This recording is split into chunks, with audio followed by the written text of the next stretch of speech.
and we'll begin. One of the things that I do as kind of a tradition, it's not really a rite or a ritual or anything like that, but whenever I start teaching meditation for a group of people, I always ring this bell. It's called a Vajra bell, and it's symbolism. It's a Tibetan bell, and the symbolism is it was sounded by Tibetan monks to kind of purify the space that they were either walking in or that they were sitting or meditating in. And I've always liked that tradition, not necessarily because I believe that there's some sort of a spiritual purification going on. Maybe there is, maybe there isn't. But what I have found is just by setting our own intention, what it is we're trying to cultivate in our meditation practice, or what it is we're looking for, or maybe what it is we're looking to let go of, we can be mindful of those things when we start, and so this bell has become kind of a helpful way of doing that. It also helps to begin with what in meditation we call a pure intention, or a base of mental purity. So rather than concentrating our minds on how to do taxes, for example, or concentrating our mind on politics or some other topic, or cooking. Could be any one of a bunch of really wonderful, worthy things. We're going to be focusing our mind and concentrating on cultivating these very positive states of consciousness. So I'll just invite you for a moment to close your eyes with me. And I'm going to share four affirmations with you. And the first is it's designed to cultivate compassion in our hearts. We know that when we experience suffering or sadness or grief or difficulty in our lives, that there's great pain and there's great suffering attached to that, and that we would like to be free from that suffering. And so with that awareness of our own condition, we can cultivate compassion for other living beings by thinking about them as having experiences similar to ours. So we start by just saying, may all beings, and you can let me speak for you and you can just kind of feel this. May all beings be free from suffering and the causes of suffering. And in this way we cultivate compassion. And may all beings be surrounded by love and kindness. And may all beings be joyful and happy. And may all beings be peaceful, free, and equanimous. And so with that, I'm going to sound this bell.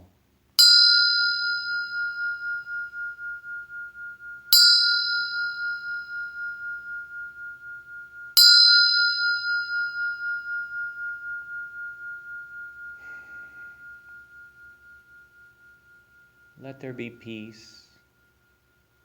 Let there be peace. Namaskar.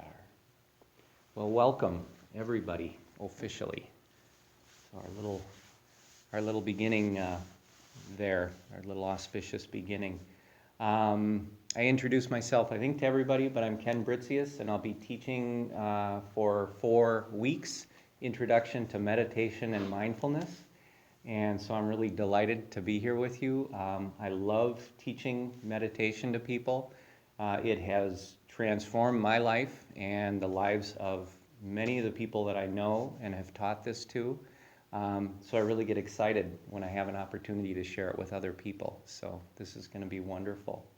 So I want to welcome you, and maybe to welcome a part of you that is a more authentic you. Kind of a part of you that brought you to a meditation class in a community education program. Sometimes that seems like something we might not normally do. And so to bring yourself to something like this, there's a part of you that brought you here. And so it's that part of you that I'm welcoming. And I think you'll maybe know what I mean as we talk a little further.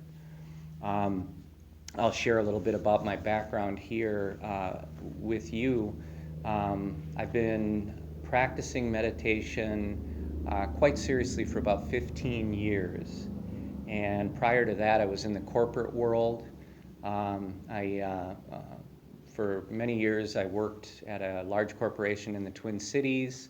I was an operations manager of a corporation for a period of time, in charge of a fairly large group of employees. Later on, I was a chief financial officer for a good-sized corporation in the Twin Cities. And so my background was that corporate world, and I was very focused on that, very involved in it. And I guess, my beginning was probably like most of you, where as a kid, you're growing up, you're kind of thinking about, well, I have to go to school, I need to get an education so I can get a good job, so I can, get some money, so I can have nice stuff, and so I can be happy. And so for me, that was really the path that I was taking, kind of following the recipe book for the American dream, I guess you could say. And in my mind, the way I thought about it was that if I could collect all of these ingredients of happiness, then I would, in fact, be happy. And so as I set about my efforts in the corporate world, I had a list of goals that I wanted to achieve. I wanted to make a certain amount of money, I wanted to have a certain kind of car, I wanted to have a certain kind of house, and so I was focused on all these things, and I had them written down, and I was, really working. And I got to a point where I was actually checking almost everything off, getting close to the end of my list. And it was starting to dawn on me that the happiness that was supposed to come with the accumulation of all these ingredients, it wasn't there. I wasn't finding the happiness. And so there was kind of this moment of emptiness, like, uh-oh, well, what do I do now? I mean, this is what I focus my life on. And I remember right about this time, I went to the doctor for just a regular checkup, and my blood pressure was sky high, and my cholesterol was sky high, and some other things, stress related. And he said, if you don't make some significant changes, you're probably not going to make it to C50. And when I left the doctor's appointment, I kind of thought to myself, well, I'm not really so sure that I care. I mean, that's kind of where I was at. It's like, I don't know what to do. And I think the scariest thing that we can ever do as human beings is to let go of who we think we are. There's kind of a moment at which, you realize that all of that identity stuff is something that you've been feeding and caring for, and maybe that's really not who you are. So when I talk about that authentic you, that part of you that connects to this story and just says, yep, I know what you're talking about, that's kind of what I mean. So to make a pretty long story short, I got involved in practicing meditation. Some of it was self-taught. Then I got involved with a member of my family. She had married into my family. She was born in Thailand and had been practicing Buddhist meditation since she was a child. I learned some things from her.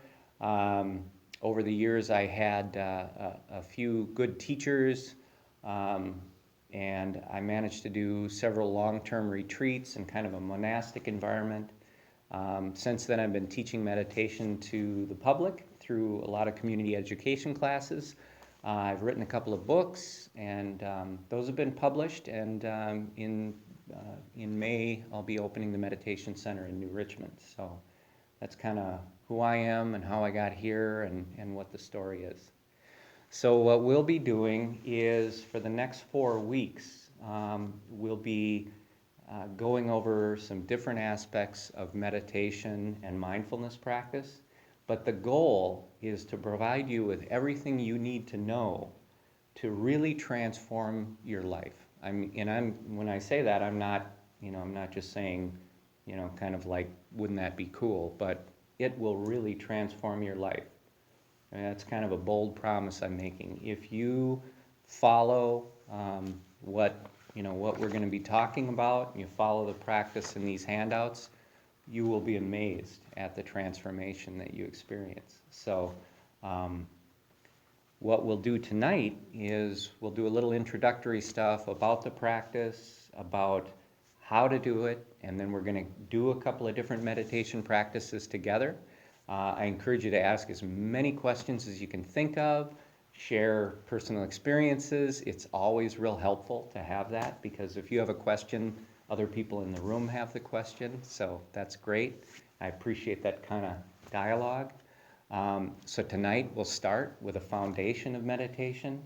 Next week we're going to move into what is called satipatthana, which is mindfulness-based meditation. We'll do some specialized mindfulness-based practices. The third week we're going to do vipassana, which is insight-based meditation. Very powerful, very transformative practice. And then during the fourth week we're going to do some specialized practices, a few guided meditations that you can use for kind of dealing with anxiety issues, high stress situations, physical pain, things like that. So 4 weeks of related but differing meditation teachings and practices. And they'll all come together at the end. So that's the plan for the next 4 weeks. And one thing I wanted to mention, and this is important, what was listed as our last class, our fourth class in the community education catalog was for April 6th, and we need to move that 1 week to April 13th. Okay, so that's a Thursday. So instead of April 6th, we're moving it to April 13th. And unfortunately, I was unable to get that printed in the catalog. So if you forget what that's going to be, feel free to shoot me an email or a text or something, and I can. Still Thursday? Yeah. Yep. Still Thursday. Still the same time, and that'll be our fourth class. But that'll be great. The reason for the change is I'm actually I'm giving a talk at WITC on that Thursday the 6th. A talk on meditation. So. If you feel like it, you can always come to that. That's I think it's called Achieving Your Heart's Desire. It's an event put on by WITC. There's going to be aromatherapy. There's going to be different intuitive healers, Reiki practitioners, yoga practitioners, and then me doing meditation. I'm going to be the last speaker of the night, and I'll be leading people through meditation. And I put some flyers for that back on that table where all the papers and things are piled up, so feel free to grab one of those if you're interested in that sort of a thing. April 6th, moving to April 13th. The meditation that we're going to be learning and doing together, it's a specific kind of meditation called mindfulness-based meditation. There's other types of meditation, and you may have done them, where sometimes after a yoga class, they might have you recite a few ohms, kind of a mantra type of thing. Or sometimes there's meditations where you'll visualize, maybe a bright light, or you might visualize a deity, or, there's different types of visualization meditations. And those are all excellent. There's nothing wrong with any of those. They're quite good, in fact, but they are not the same as mindfulness-based meditation. What we do with mindfulness-based meditation is everything we work with for the practice is based within the framework of the body and the mind. So, for example, we're not using mantras to kind of, draw in some artificial state of consciousness. And we're not imagining something that isn't real or isn't present. And so because of the using the body and the mind, the framework of our actual lived experience, the practice itself is very transformative because it's all based on stuff that is actually happening to us in the present moment. And so that's how it is much more transformative, much more powerful and effective than other types of meditation. And so I say that with a lot of confidence. When I got involved in meditation, I was so enamored with it, so excited about it, that I just started to do every kind of meditation I could find. everything I could watch a video on or read about, I was doing it. And over time, I found, well, some are kind of helpful, some maybe not so much. But then this mindfulness-based meditation, much more powerful and much more effective. So that's what we're going to be doing. Meditation it's similar to yoga, and in fact, meditation is considered a form of yoga, but in a general sense, it's similar to yoga. Like, 10 years ago, maybe a little further back than that, yoga started to become a little bit popular in the West. People started to practice it a little bit. And now there's a yoga studio in pretty much every town in America, and people do it. It's just, it's something that's so popular. And yoga as a practice actually has its beginnings in ancient Indian and Hindu spiritual traditions from over 3,000 years ago. And so those traditions are reflected in the yoga, the different asanas and physical exercises and postures that people do in yoga. But when we're doing those, there's not like a religious conversion required. You're not becoming a Hindu if you're doing downward dog or if you're doing shavasana. It's a physical exercise. And the same thing is true of meditation. It has its roots in this mindfulness-based meditation in ancient Indian spiritual traditions, and some of those are Buddhist traditions, but in no way is this a religious practice. You don't have to worry about, taking on some new religious dogma or belief. These are ancient practices, very much like yoga, and so we use them as powerful tools to calm the mind and body and to transform our consciousness. So that's a little bit about it. As I said, yoga is technically, or meditation is technically a form of yoga. There are 3 types of yoga recognized. One is called karma yoga. And so the yogas, the asanas and postures and the exercises that we do fall within karma yoga. And that's hatha yoga is that specific type. Another type of yoga is called bhakti yoga, which is the yoga of devotion. So if you've ever gone to church, you've been doing bhakti yoga and you didn't even know it, but that's a form of yoga. And then the third type of yoga is called jnana yoga, which is the yoga of wisdom, and meditation practice falls into that. So we're doing wisdom meditation, wisdom yoga is what we're doing in this meditation practice. Many of you, and pardon me as I refer to my notes from time to time, I just kind of want to make sure I'm covering some of the important things here. As far as what has drawn you to take meditation class, for a lot of folks it was just like me, stressed out, high blood pressure, maybe just having some physical issues related to stress. Stress takes a strong toll, a hard toll on the body. Some people are drawn to meditation because they have difficulty sleeping. They're dealing with grief or sorrow or sometimes depression. And in my life, stress, depression, all of these kinds of things greatly helped by the practice of meditation. So I'm imagining some of you are here for those reasons. Also, another one that's pretty common is people who are struggling with physical pain, chronic physical pain in the body, and trying to manage that in a healthy way where maybe we don't have to rely so much on medication and things like that, which kind of make us feel disconnected and maybe, not as good as we could feel. Hello there. So sorry. That's okay. You have a yoga mat, so I'm assuming you're here to meditate with us, right? Awesome. Oh, yeah. Well, have a seat. I'm Ken. Hi. And so we just started going through the introduction, so you have good timing. So we're just talking about some of the reasons that we're drawn to meditation, stress reduction, sometimes dealing with grief, sometimes trying to manage chronic physical pain, sometimes having difficulty sleeping. So all these things are wonderful reasons to practice meditation because it really does help with all of those things. So what I want to do is get us right into the practice of meditation so that we can start off with that.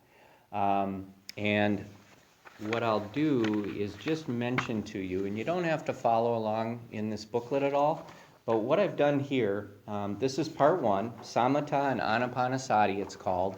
For each of the next 4 weeks, or next 3 weeks after this that we're together, I'll give you a little booklet like this, which will cover the information that we're talking about in the class. And then I also mentioned that I'm recording the audio for this, and I'll be posting it on the website, so that'll be available to you. But what this handout has in it is the 2 forms of meditation that we're going to practice tonight. Samatha, calm abiding, and this gives you enough detail that you should be able to go home and sit with this and kind of review it, and it'll bring this back enough that you can do it yourself. So samatha, calm abiding, is the first part. And then the second part, right at the center fold there, is anapanasati, or breathing meditation. So quite a bit of detail on those 2 practices. And again, you don't have to follow along, but I just wanted to mention that that's what's in here. There's also some blank space, so if you like to take notes, I'm kind of a chronic note taker myself, so if you like to take notes, feel free. And there should be some room to do that. So we're going to get into our first practice, which is called samatha, and that is a Pali word. It means calm abiding. But before we start doing that, I just want to address a little bit of, how to get comfortable in your body, how it might be helpful to sit for meditation. So I guess the first thing I want to say is there's no wrong way to sit or to be for meditation. Sometimes people come in, they'll see, meditation teachers sitting like this, kind of a traditional cross-legged position, and they'll think, well, that's how I have to sit, and that's really not true. This is a traditional posture. I've been sitting this way for years, so I'm pretty comfortable doing it.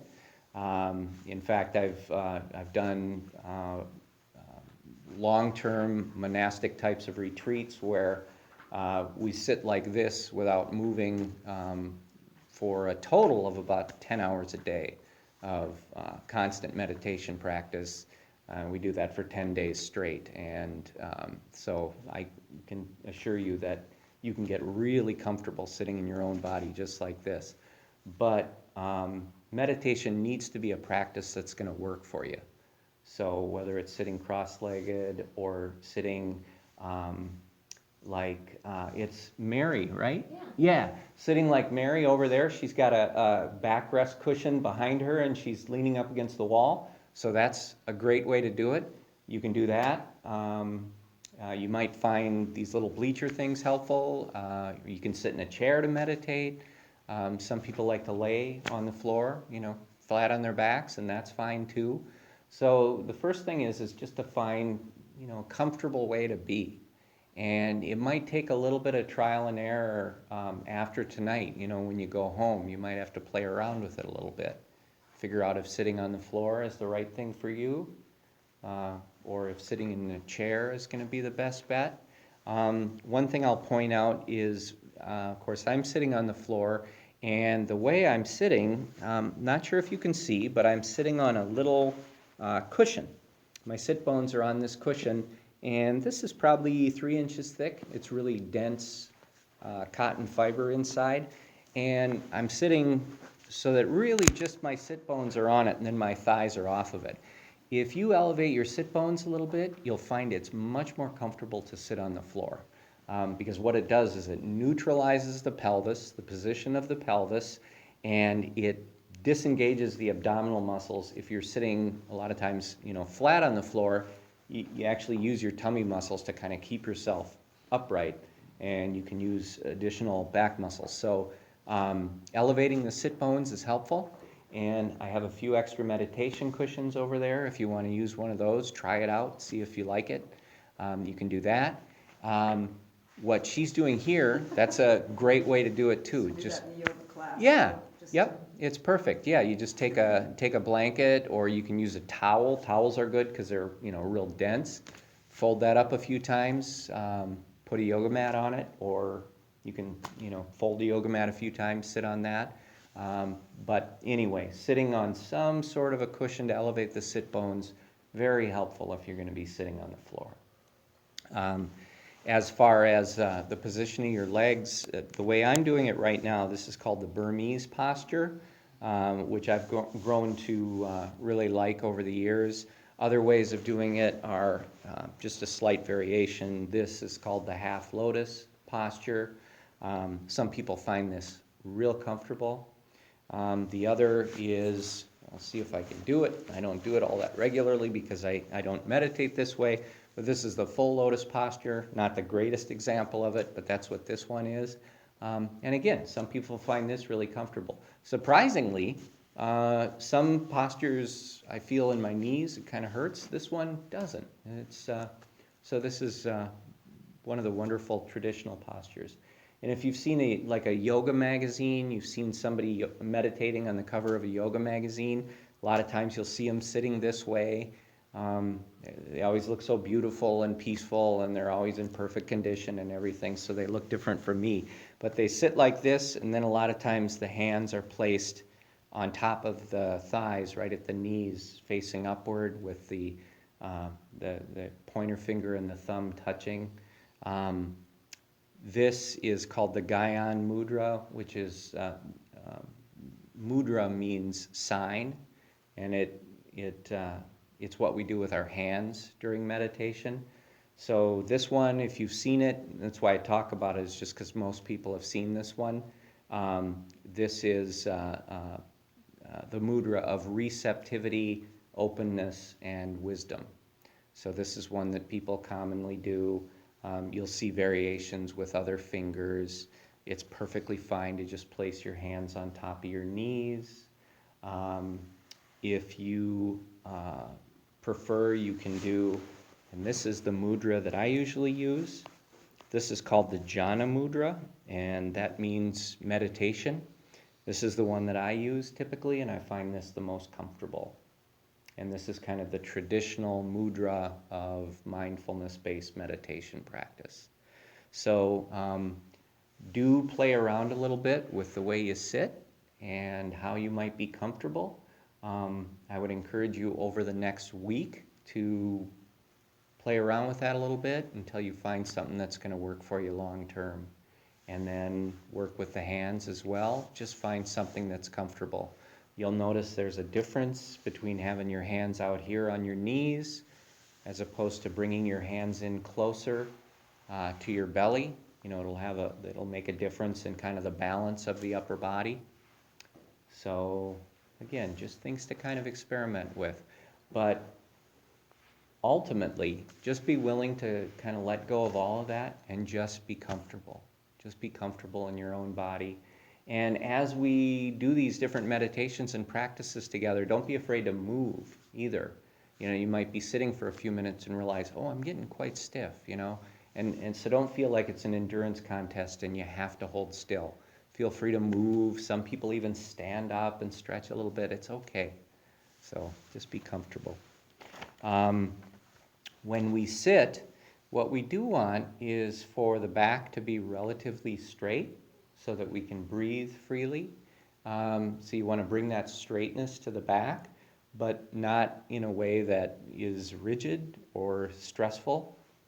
You know, so just kind of a relaxed, straight posture, but not overdoing it. So if you start to feel fatigue or stress coming on right away, you might need to just relax a little bit. Okay? So those are some things about the body. When I teach meditation, I always invite people to close their eyes when we do the meditation practice. Some traditions, they have students do it with their eyes open.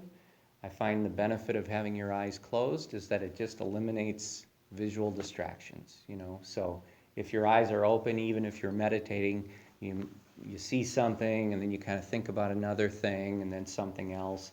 Mind is like a pinball machine, you know, it's just sort of bouncing off different things and it keeps going. So you close your eyes, well, that eliminates one big chunk of stuff that might otherwise distract you. So meditate with your eyes closed, you'll find that helpful. And then while we're talking about, you know, kind of the basics, figure out a time of day where you can meditate and make it a consistent time. So whether that's morning, afternoon, evening, it doesn't matter. A lot of people find mornings are maybe the best time to meditate because the house is quieter, or just the hectic day hasn't quite started yet, and so maybe you're a little more relaxed. Maybe it's a little more conducive to being able to meditate. So morning might be a good time. But I suggest to everybody that you should treat it like an exercise program, where if you have a set time and a plan, you're much more likely to stick with it. And so if you stay with this meditation practice until we finish our 4th week together, you will be amazed at the transformation. So the next thing we're going to do is actually get into a practice. But before we do that, I just want to see, anybody have any questions so far? Anything coming up? Yes? I can't sit on the floor because I had a knee replacement. And I wonder if there's a good way, if you can use like a cushion on a chair. Yes. Now, these chairs are not the most ideal chairs for meditating. These are keep you awake chairs, is what they are. And but yeah, you can experiment with a cushion. I mean, you might find just taking one of those yoga mats and draping it across the chair, you might find that just makes it a lot more comfortable for sitting. Okay. And then the other option for you is, well, like Mary's doing, she's got her legs straight, so I don't know if that would be comfortable for your knees, but that's an option too. You could try that. Or you can sit back here too. Yep, you can sit anywhere you like, and you can lay down even, spread out a yoga mat, and lay on the floor if you'd prefer. Any way you want to do it, it's perfectly fine. Yeah, perfectly fine. And as I say, just because you start one way, you don't have to stay that way. Move if you need to. All right. Thank you for that question. Anything else before we start? So what we're going to do, the first practice is called samatha. Again, that's a Pali word. It means calm, abiding. And so what we're going to do is I'm going to guide you through this practice. So there's nothing you need to know how to do in advance. I'll let you know what you need to do. Essentially, we're going to do a body scan where we move our awareness through the body. I'll draw your attention to different sensations within the body, and we're going to work through. And so this will take maybe 15 minutes, and then we'll take a break. We'll talk about it a little bit, and then we'll do another meditation practice together. So having said that, if you want to get into your official posture for this first meditation, and because we're going to do a few different practices together, you can even try different things as we do it tonight. So this first, to see you? What's that? Do we need to see you? No, it's probably best if you don't. No, I'll just be talking. And actually, I close my eyes too when we do this. So.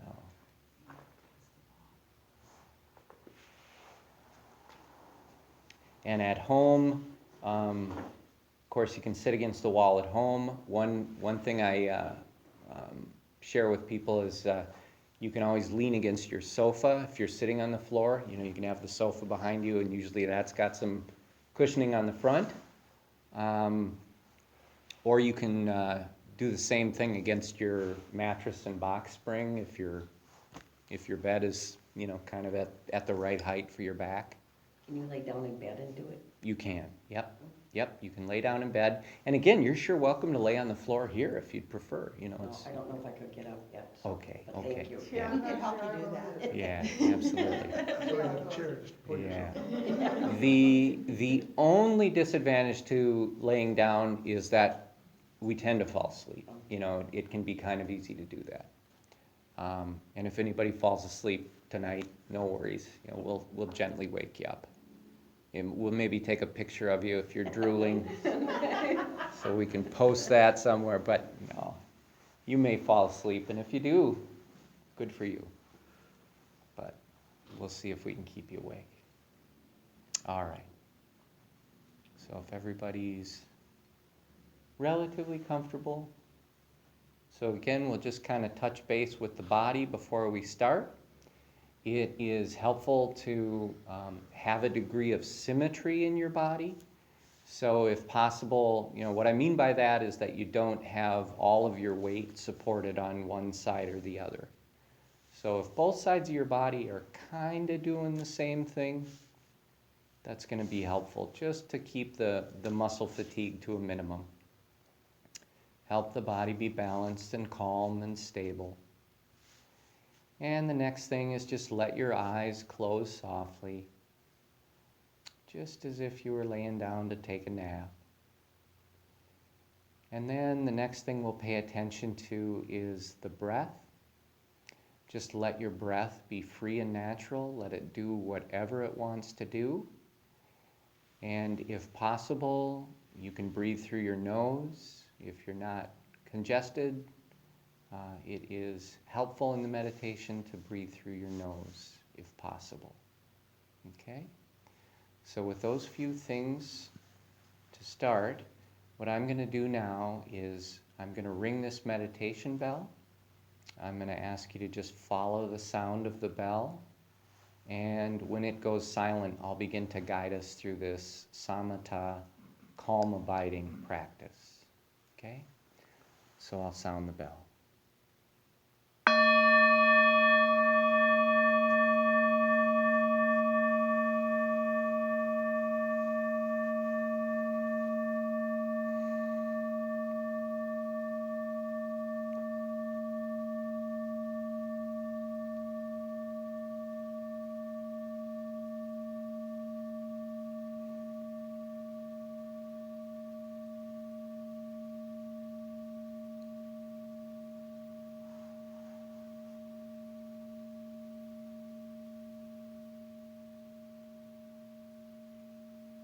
Follow the sound of the bell as it fades into silence. And let the silence be an invitation to turn your senses inward. You can let go of one of the habits of the mind, which is to be projected outward, kind of engaged in the world around us, the outside world of activities. Let go of that tendency of the mind and just turn your senses inward. And you can do that by becoming aware of the sense of presence you have in your own body. Just sitting here or laying here now, become aware of the feeling of occupying your own body. And just being present. Nothing more. Just being present. And having established that sense of presence, I'd like you all to bring your awareness up to the top part of your head and to the area of your scalp. Bring your awareness to the scalp, and for a few moments just open up the awareness and become aware of any physical sensations anywhere in your scalp. So, with awareness in the scalp, you might notice temperature sensations. It might feel warm to you in the room, or cool, or neither warm nor cool. Sometimes there's a sensation of air movement across the scalp. You might feel that on the skin of the scalp or the hair. Sometimes there are sensations on the surface of the skin. You might feel a tickle or an itch or a pulsation. So just open up your awareness to any of these physical sensations and just notice them. Just be aware. And as you observe these sensations, if you notice any tension anywhere in your scalp, just let that go. Allow the tension to leave your body. Sometimes I share the image of a butterfly. If you found a butterfly inside your home on a warm summer day, maybe it's on a windowsill trying to get out. If you saw that butterfly, you might walk up to it and very gently, you might cup it in your hands and carry it outside and release it into the trees or into the grass. And as you release the butterfly, you might smile with compassion, with kindness. And so, if you discover tension in your body, and specifically in your scalp right now, release it with that same compassion, that same tenderness and kindness. Just let the tension leave your body. And continue to observe the sensations in the scalp. And then from the scalp, let's move the awareness downward a bit into the forehead, into the temples, through the eyebrows and into the eyes. And now with awareness in these areas, again, just open up to the physical sensations. Anything you feel, temperature, air movement, sensations on the surface of the skin. Notice any tension, maybe the brow is furrowed, or maybe your temples are tight, or your eyebrows might be raised. Sometimes the eyes themselves are squinted or tight. So noticing tension, just release it. Allow it to leave and continue to observe the sensations in these parts of the body. And then from the temples, let the awareness move downward into the ears. And just spend a few moments observing sensations in the ears. Not only the sensation of hearing, but the sensation of temperature, air movement, and sensations on the surface of the skin, all within the ears. And let any tension go. Even the ears hold tension. So let that go. Continue to observe the sensations. And then from here, we'll bring the awareness forward from the ears. See if you can feel the movement of the awareness moving through the cheekbones and into the face. See if you can feel the movement of awareness drifting down from the eyes and passing through the nose into the lips and the mouth and the chin. And within all of these areas of the face, again, just open up to the sensations. Anything you feel. There's no sensation that you're supposed to be having or not supposed to be having. You're just noticing what's there.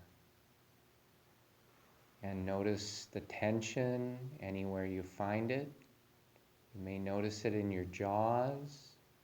Your teeth might be clenched. Maybe your lips are tight. Maybe there's tension in the muscles around the nose. So just let go of that tension. Let it leave the body and continue to observe. Continue to maintain that focus on the sensations of the body. And then from the chin, you can let the awareness move downward into the neck. Again, really see if you can feel that movement of awareness. Moving down into the neck, into the throat, the sides of the neck, and the back of the neck. Observe the sensations. You may experience a sensation of contact in the neck if you're touching a cushion or the floor. Let go of any tension in the neck. Let it soften. Maintain a continuity of awareness in the neck, still observing the sensations. And then let the awareness move downward into the shoulders. Observe the sensations in the shoulders. Temperature, sometimes air movement, sometimes sensations on the surface of the skin, sometimes contact between your shoulders and the surface upon which you lean or lay. You might notice the sensation of contact between your skin and your clothing. These are all just naturally occurring sensations of the body. Just let awareness focus on them. Let any tension go in the shoulders. Let them drop if they're shrugged. Continue observing. Then from the shoulders, we'll move the awareness downward into our upper arms. Spend a moment observing the biceps or the front part of the upper arms. And as I guide you through these different parts now, just bring your awareness to the sensations. And then any tension you encounter, just release it. Release it automatically and unconditionally. Then move the awareness to the inside part of the upper arms. Move it around to the back or the triceps. And then to the outside part of the upper arms. Noticing sensation, letting go of all the tension. And then feel the awareness as it moves from the upper arm down through the elbows. Follow the awareness as it moves through the forearms, down through the wrists.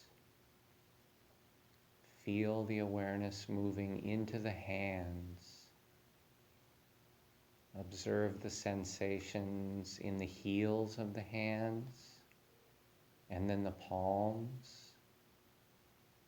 Bring the awareness to the tops of the hands. Move it into the fingers and the thumbs. Really be attentive to the sensations in the hands.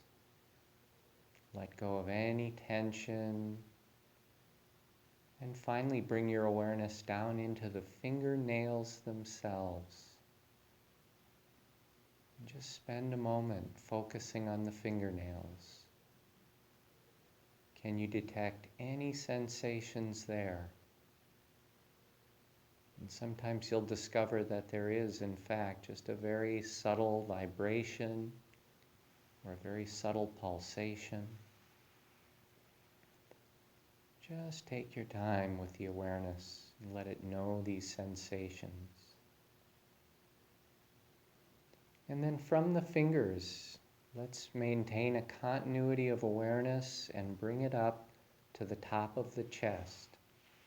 You can start by moving across the collarbones and then letting the awareness move downward through the chest, all the way down to the base of the sternum. And as the awareness moves, you're just noticing the sensations in the chest, letting go of tension, remaining aware, and then allowing the awareness to move outward through the rib cage. And then from the rib cage, move the awareness up to the underarms. And now begin to let the awareness move down through the sides of your body, all the way down to your waist. Feel the movement of awareness, just illuminating the sensations of the body. Let go of tension. And then from the waist, let your awareness move forward into your belly. Observe the rising and falling of your belly with the breath. Observe the sensations of expansion and contraction in the belly. The sensations of the skin moving against your clothing. Let go of any tension in the belly. Just let it be soft and free, kind of like a baby's tummy. Just relax. And then from the belly, we'll move the awareness around to the top of the back. Start at the base of the neck. Let the awareness flow down through the shoulder blades and through the upper third of the back. Observe the sensations in the upper third. Let go of any tension. Sometimes as we move through parts of the body, like the back and other parts, we'll encounter sensations that are maybe a little unpleasant, a little painful, maybe discomfort. And sometimes it's difficult to release tension around these unpleasant sensations. But right now, in the stability and the solidity of your own body, the peacefulness of your own body, just allow as much space as is necessary for the sensations in your back to be just as they are. So if there are unpleasant sensations, there's no need to resist them, no need to push against them. Just let them go. Allow space. Allow the tension to leave. And then let the awareness flow downward through the middle third of the back. Just repeat that process. Don't let pain or discomfort be a barrier to experiencing sensation and releasing. Just let the awareness flow through, down through the lower back now, observing and releasing. We're bringing a very non-judgmental awareness to the body, not labeling as good or bad, just experiencing things as they are and letting them be. And from the lower back, guide your awareness down into your sit bones, through your hips and throughout the pelvis. Observe the different sensations, and again, just let go of tension. And then from the pelvis, move the awareness down into your thighs. Spend a moment observing the tops of the thighs. And then move the awareness to the outside of the thighs. And then bring the awareness to the underside of the thighs. And then finally to the inside part of the thighs. And again, in each area, just observing sensation without judgment, letting go of tension, remaining aware. Let the awareness flow down through the knees now. Feel the awareness moving into the calves, through the shins. Feel it moving downward, all the way down through your ankles. Observe the awareness moving from the ankles down into the feet. And observe the sensations in the heels,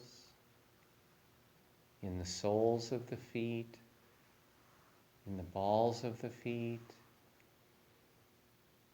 Bring the awareness to the tops of the feet. And then finally down into the toes. Observe the sensations in the toes. Let all tension go.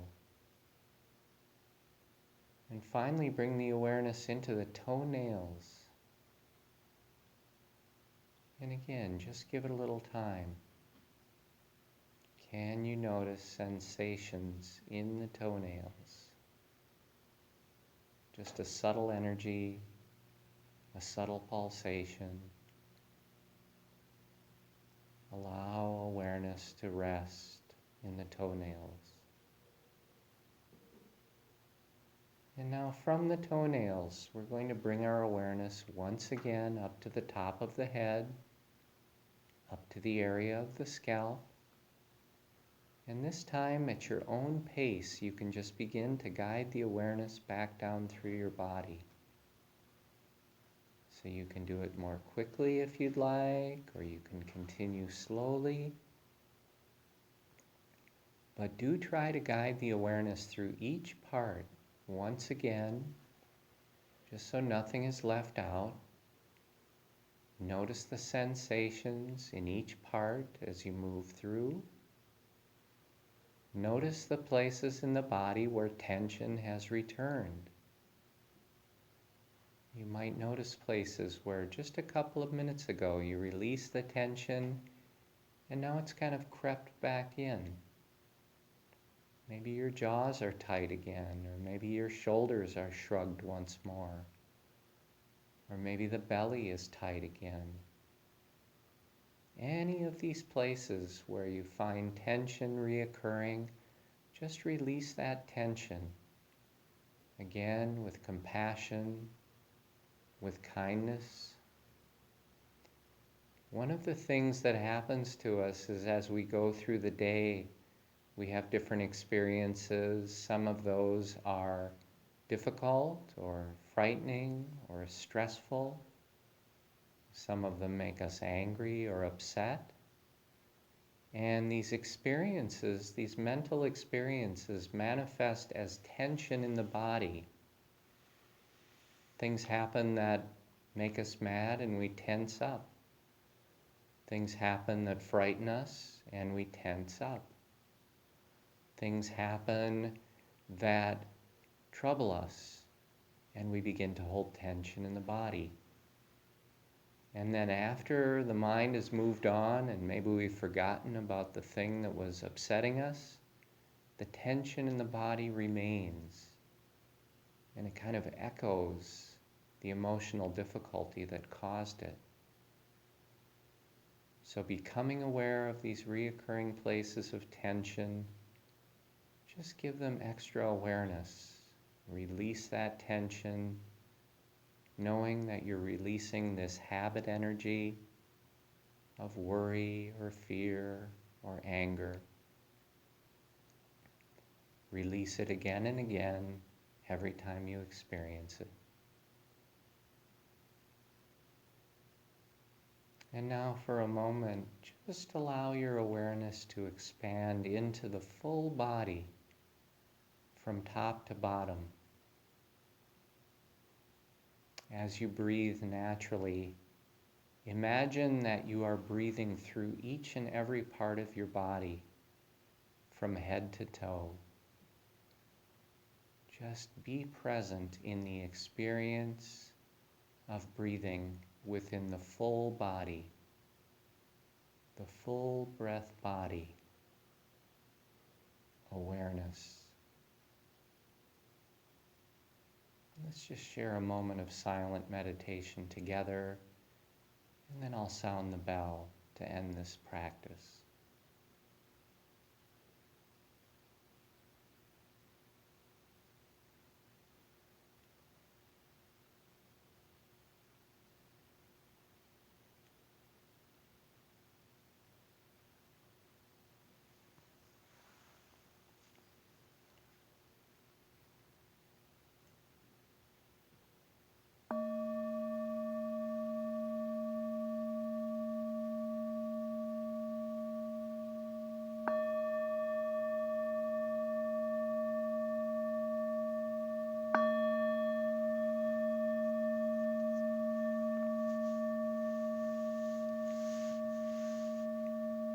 can start to bring your awareness back to the room.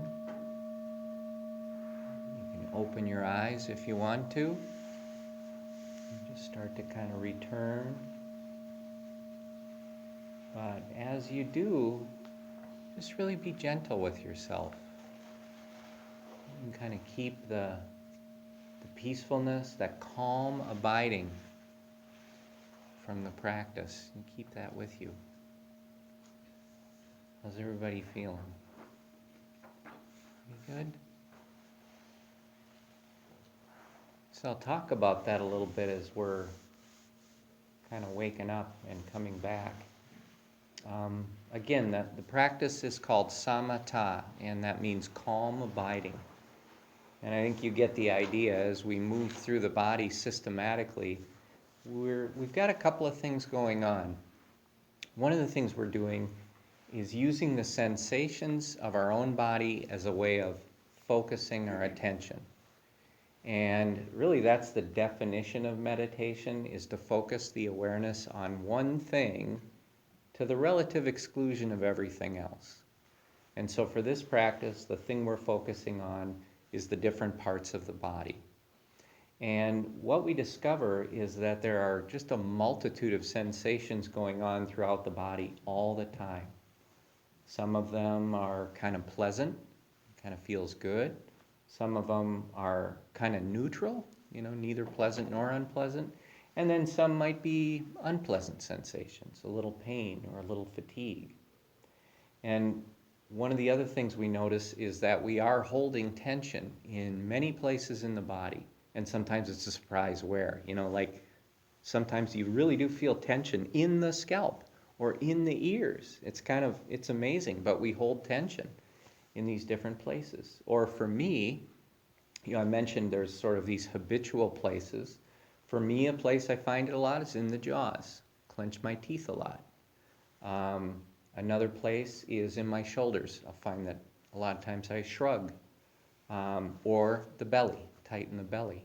So these are places where, just throughout the day, I'll check in with these areas and I'll notice that habitual tension coming back. And every time I discover it, I just release it. I let it go. The importance of that is that you start to develop this new habit, which is an ongoing awareness of what's happening within your body, and releasing that unnecessary tension.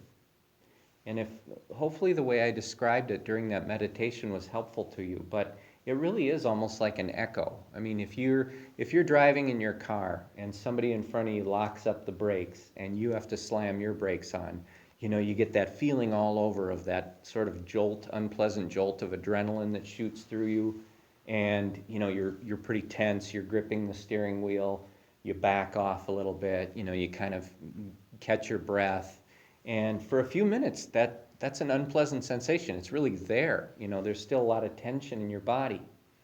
And then a little time goes by, you're driving with a little more space, maybe you've listened to a few songs on the radio, and you've kind of let go of that mental experience of slamming on the brakes, but there's still tension in the body. And then imagine having an experience where you get a little angry about something, like we all do, just in our daily lives, stuff happens, we get angry.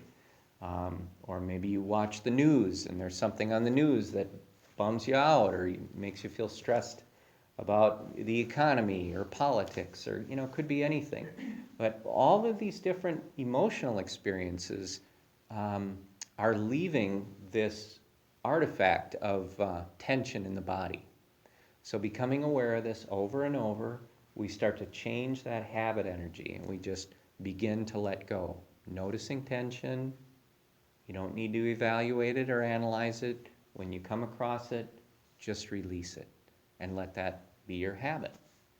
The other advantage of moving through the body the way that we do is that we're focusing our awareness and we're training the mind to stay concentrated on one thing. So for a while it's the scalp, then it's the forehead and temples, and we're kind of moving through. We spend a little time in each area, and then we move on. So we're giving the mind something to focus on, And then about the time that it might start to get a little bored and want to wander, then we're moving to the next area. So we're giving it something new, moment after moment, to focus on, but always within the framework of the body and the mind. So for a lot of us, this is enough to be able to keep our mind focused on these sensations without having to think about a lot of other stuff, right? So this is kind of the first experience of the samatha, calm abiding.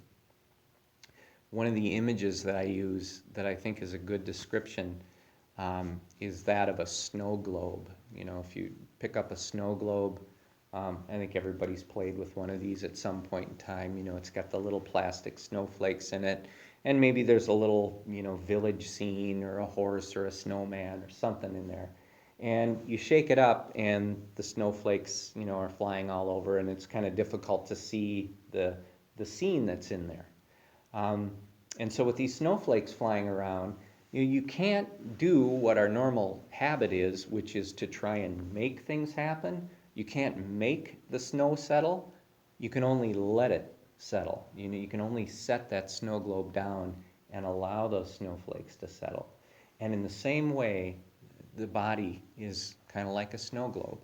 So bringing awareness to it and letting the body sit and moving through, systematically releasing the tension, it's just like the snow globe. We start to let go of all that stuff that's kind of flying around in the mind, and we become very centered in the sensations of the body. The other advantage to this is, for most of us who don't do this practice, when are we connected with the sensations in our body? It's usually only when there's pain, right? Or something wrong. You know, that's when we're making contact with our body. Oh, I have pain here or there, or I'm starving, I have to get something to eat, or I'm so thirsty, or I'm so hot, or I'm so cold, right? I mean, that's when we tend to get in touch with the body, is when something's wrong. What we discover with this kind of ongoing mindfulness of the body and the sensations, there's really a whole lot going on. And maybe there is a little pain or discomfort here or there, or maybe we are hungry, but this does not define the entire experience of being in the body. You know, there's a lot more to it, and much of it is just naturally quite peaceful, and a lot of times just quite interesting.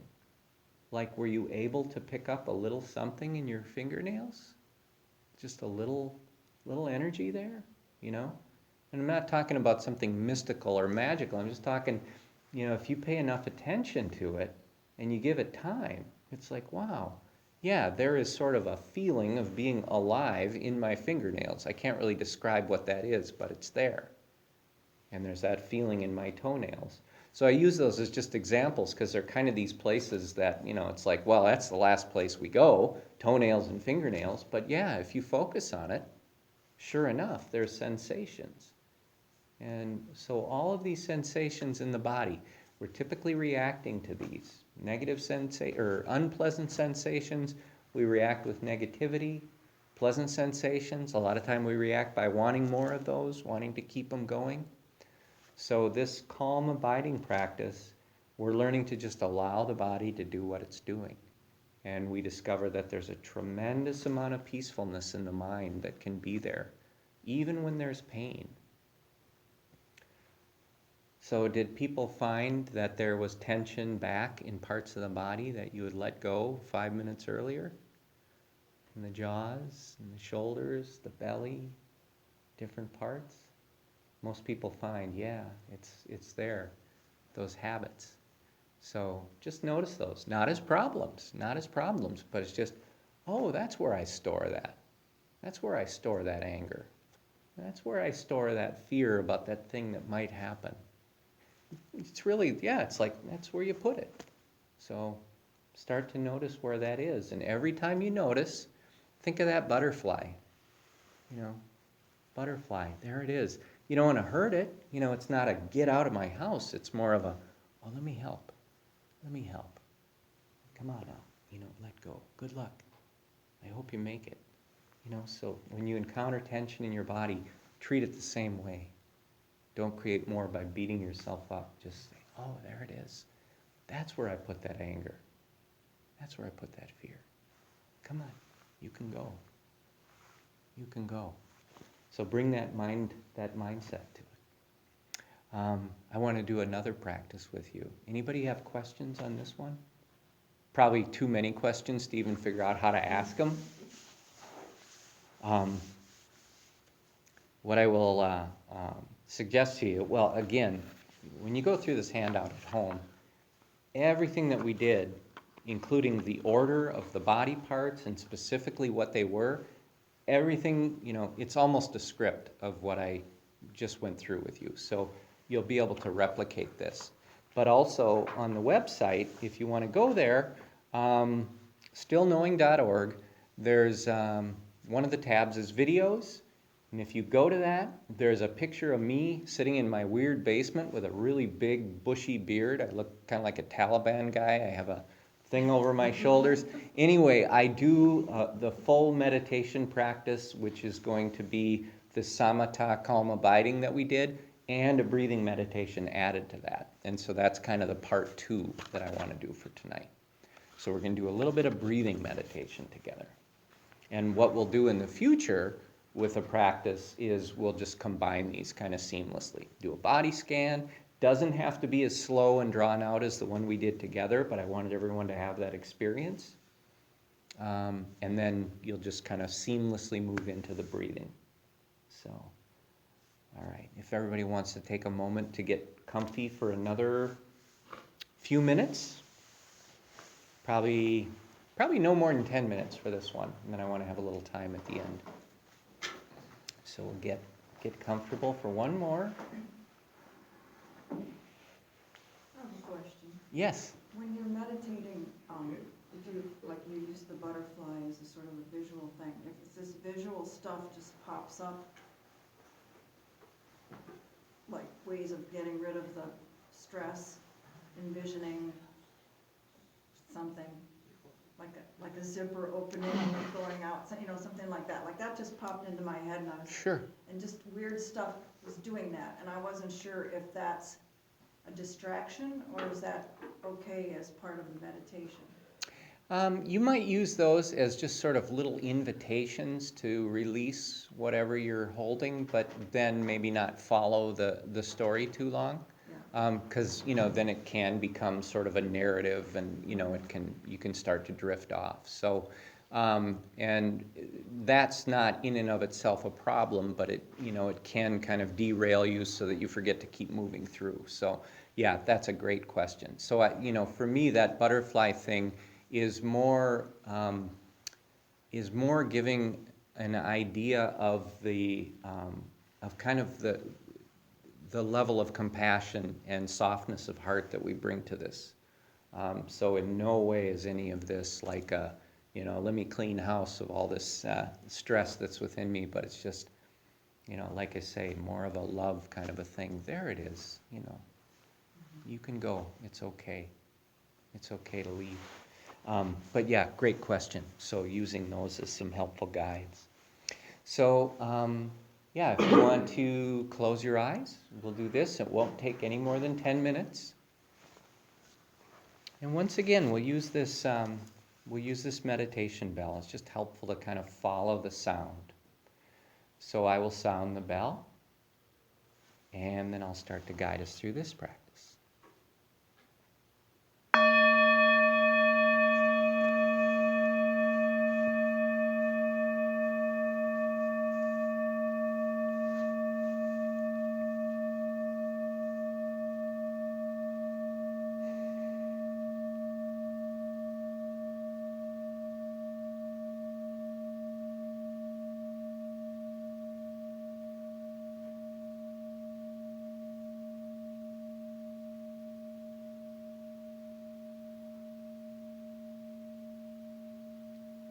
Follow the sound of the bell.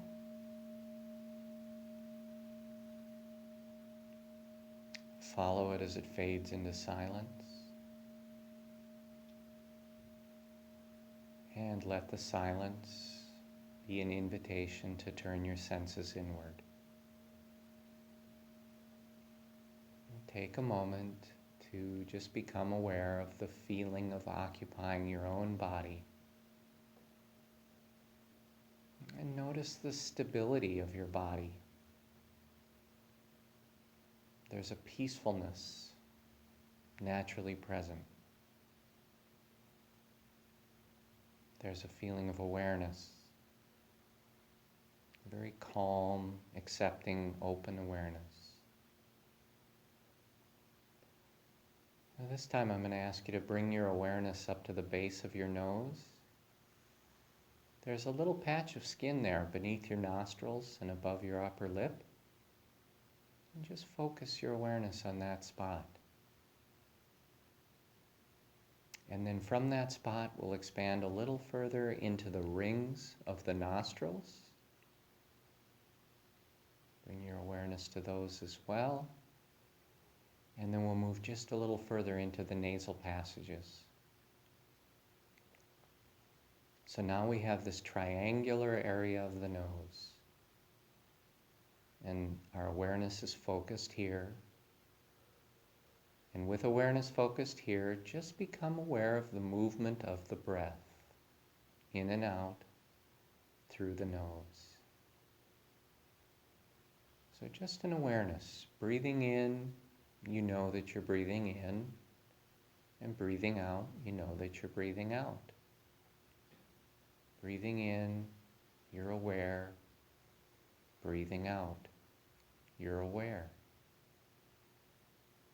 And try to remain present for the full duration of the in-breath.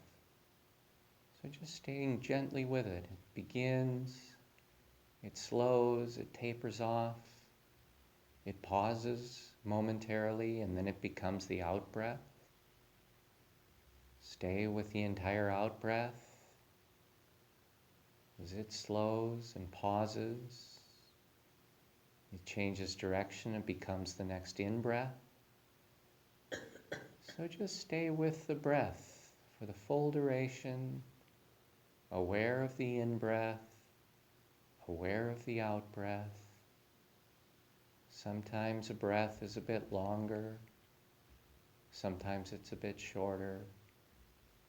Just remain focused on the movement of the breath within this triangular area of the nose. As you observe the movement of the breath, become aware of the feeling of touch anywhere in that triangular area of the nose. As the breath moves in, somewhere in that area of the nose there's a feeling of touch. And as the breath moves out, somewhere in that area of the nose there's a feeling of touch. Continue to focus on the movement and the touch of the breath, staying within the triangular area of the nose. And as you observe the touch of the breath, you might begin to notice subtle sensations within it. Breathing in, the air feels a little bit drier.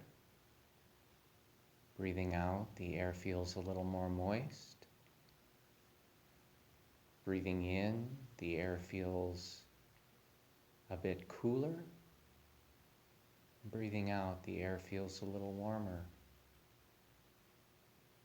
So remain focused, all of your consciousness on this triangular area of the nose, the movement of the breath, the touch of the breath, the sensations of the breath. And sometimes as you observe, the mind will be drawn away momentarily by a distraction. Maybe a sound in the room or a sound in your body. And at the moment you notice that your awareness has been distracted away from your breath, just guide it gently back to the nose. And then just reestablish awareness. Start again. Observe the movement and the touch and the sensations of the breath. And sometimes the mind will be drawn away by a sensation somewhere in the body. maybe a little fatigue, or maybe an itch somewhere, or a tickle. And in the moment you notice the mind being distracted by a sensation, just guide the awareness back to the breath. Return to the triangular area of the nose. Just let the sounds and the sensations go. There's no need to react. Just return to the breath. And if you notice that the mind has wandered away, imagining, remembering, in that moment of awareness, bring the mind back to the triangular area of the nose. Focus once again on the movement of the breath, the touch of the breath, and the sensations of the breath. And with each distraction, as often as is necessary, just go back. Begin again. Stay with the breath. Remain focused on the breath. Let's share just a moment of silent meditation together, and then I'll sound the bell.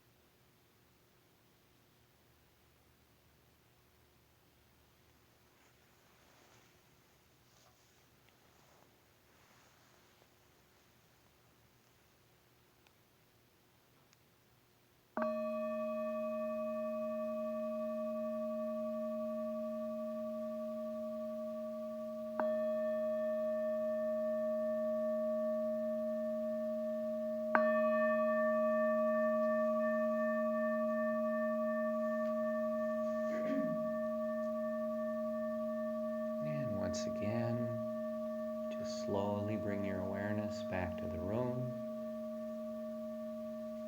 Open your eyes if you want to. Remember that there's no need to let go of the calmness or the relaxation. You can just keep that going. You know, this is part of you. This is yours to keep. So you don't have to let that go. I'd like to talk in just the last few minutes that we have together about some homework, which is try to meditate every day until we get back together next week. Okay? One thing I'll mention about the breathing meditation. When we're doing the body scan, we're focused on different parts, kind of larger parts of the body. We're focused on the sensations, and then we're with them for maybe 30 seconds, and then we move. When we do the breathing meditation, we've narrowed this area of focus down to this relatively small space, just this triangular area of the nose, and to what's going on within it, the breathing, the touch, the sensations of the breath. So when we move into the breathing meditation, we're narrowing that focus. You could almost think of it like a magnifying glass when the sun is shining. You know, the sun shines and it's shining on everything, illuminating everything. But you can focus that sunlight through a magnifying glass into a beam that's so sharp that, you know, you can start leaves on fire like we used to do when we were kids, you know, stuff like that. So you can think of your awareness in the same way. What we're doing is we are training our awareness to focus on a smaller and smaller area, and by doing that, we're sharpening our ability to concentrate. And so what we notice is that when distractions come up, like the sounds that we hear, and sometimes, you know, the mind wants to go, we train it. Just come on back to this triangular area of the nose, focus here once again. Mind goes to follow a sensation in the body, you know, oh, my back itches, or, you know, whatever it is, my knee hurts a little bit. Mind goes to that. We gently return it to the breath, just guide it back to the breath, focus once again. You get as many do-overs as you need in meditation. Just keep repeating that. And you'll find, oh, I'm remembering something somebody said, or I'm thinking about what I'm going to do later. Again, just bring it back to the breath. What you're doing is training the mind. In the body scan, we're training the body. We're becoming aware of the feeling of being in it, and we're letting go of tension. In the breathing meditation, we're training the mind. Remain focused on one thing, let go of distraction. Our reaction to distraction is the thing that causes the tension in the body, causes the worry and the fear and the anger. So reaction, you'll notice that point of reaction. That's where all that negative stuff comes up. So by focusing, by training the mind to remain aware at the concentrated area of the nose, you are teaching it. You are literally changing the wiring in the brain. You've heard of neuroplasticity? That's what's happening here. You are literally changing the brain and the way it responds to things that are going on around you. You are focusing the mind on this small area. You're training it to remain there and to let go of distractions. And so this is really the first part of the practice. If you work with this each day for the next week, just start out by finding a way that's comfortable to sit or to lay in your house. You'll experiment with cushions and chairs and different things. So you'll work with that. You'll find a way that's comfortable to be in your body. And then I would encourage you next week, if you find a cushion that you particularly like, or some way of sitting, if you're able to kind of maybe bring whatever cushions or whatnot to kind of duplicate that here, so then you'll be able to get into your comfortable posture. But then also work on these two meditation practices, but you can do them together. So body scan, once you're done with the body scan, just go to the breath. Focus on the breath. Try to work up to about 20 minutes of continuous meditation. And that's actually pretty easy to do. I can't do 2 minutes at home. Well, if you, again, it's really helpful to have somebody guide you through, and I think, you probably have that experience here. When somebody's telling you, focus here, focus there, that's a lot easier to do. So if you go, again, I'm going to post this talk on the website, so if you want to listen to it again, you can do those in 2 sections. Usually takes me about 24 minutes, or 24 hours, excuse me. I wish it was 24 minutes. It'll be up tomorrow. But that's kind of the homework challenge. If you can do it, really dedicate some time. Because you came here because you're trying to make a positive change in your life. You're trying to do something maybe that's different from any way you've approached it before. And so it's worth the investment, in the time. And I promise you, if you do it, next week when you come here, you will have a level of stability and calm in your body and a peacefulness that right now seems, maybe very far away, but you will experience this. And if you have any questions, feel free to call me. My information is on the back here. People do it all the time. They call me, they text me, they send me emails. I love to help and I love to answer the questions. But this is an important time in your life because you're learning this new skill. So it's, if you have questions, it's important. So I want to help. So feel free to contact me. And so yeah, we'll get together next week. Thank you. Thank you for your time, and thank you for being here and sharing this time with me. I will mention, I've got, I have 2 books that I've published on meditation. If you're interested, take a look at those. They're available. All the information you need is here, but if you're a reader, if you're interested in that kind of thing, I've got a couple of books which I think are good. I'm going to close this by reading a poem to you by Pablo Neruda. This poem is called Keeping Quiet. Now we will count to 12, and we will all keep still. For once on the face of the earth, let's not speak in any language. Let's stop for a second and not move our arms so much. It would be an exotic moment, without rush, without engines. We would all be together in a sudden strangeness. If we were not so single-minded about keeping our lives moving, and for once could do nothing, perhaps a huge silence might interrupt the sadness of never understanding ourselves and threatening ourselves with death. Perhaps the earth can teach us, as when everything seems dead in winter and later proves to be alive.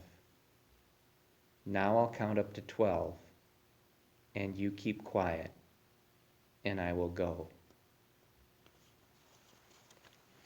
Thank you, everybody. Thank you. Namaskar. Have a wonderful week. Pablo Neruda. If you want that poem, email me and I will send it to you. What, have you had yours done? Huh? Oh my God. Bionic man. Hello. Oh, hi, Tracy. We just finished. We just finished. Finished our Oh, meeting. yeah? How are you? Great. I'll get over here and try to meet. I Ken, since am we Ken. Emailed and, yeah, nice to meet you. Nice to So the meet space you. work okay? It did, yes. Okay. Yeah, I think the Okay. space was great. Okay, you look like you're Okay, Yep. okay, good. Oh, really? And let's see, 1, 2, 3, 4, 5, 6, 7. So 2 people did not make it tonight. Okay, did you find my? I did. Yep. Okay. I got your stack of stuff. Who are we missing then? Or you don't know? Let's see. Yeah, I guess I'm not sure Okay, who we are missing. okay. We could ask before Great. people go. Well, is Barb Harris here? Is Barb, Said after this one, I'll never. Barb Harris? Barb? No Barb? No. Harris? Or Darla? Got the same scar. Darla Dennis? Darla Dennis? One here too. Oh, Nope. okay. So those are the Yeah. two Yeah, that we the don't two have. missing. All right. Yeah, I think the space worked out real well. Good. And Yeah. it's quiet. Sometimes I get worried because if there's like wrestling practice down there, it can get loud, but this room, since it's a choir room, is pretty soundproof, so. Yeah, It should be a decent space Yeah, too. yeah, it really did seem quiet, yeah. Okay. Yeah, and there were a few people in the halls, but yeah, no noise really. Good, And good. yeah, and the little bleacher thing just sort of seemed like a perfect place to Oh, good. set up the chairs and do Oh, this, good. so. All right, excellent. Yeah. Well, I'll leave this with you then. I just Okay. wanted to stop. I didn't know, I didn't want you to be stuck with money and not know what to do with it, so. Sure, We won't yeah, have to worry about it yeah, then. and when I'm stuck with money, I usually do know what to do with it. Nice. Well, good. I'm glad everything went well. Yeah, well, thanks for stopping by, I Yeah, appreciate all right. that. Well, my daughter's up You in were the supposed to car. bring the donuts. Oh, yeah, you can have donuts after this class? That doesn't make any I was sense. meditating on donuts. You gotta focus on something. Right, right. Nice. Every time you rang the bell, I thought of ding dong donuts. Oh, Just kidding. Oh, oh, do you need help putting the chairs back? yeah. I'm not sure how they were. The custodian put them up?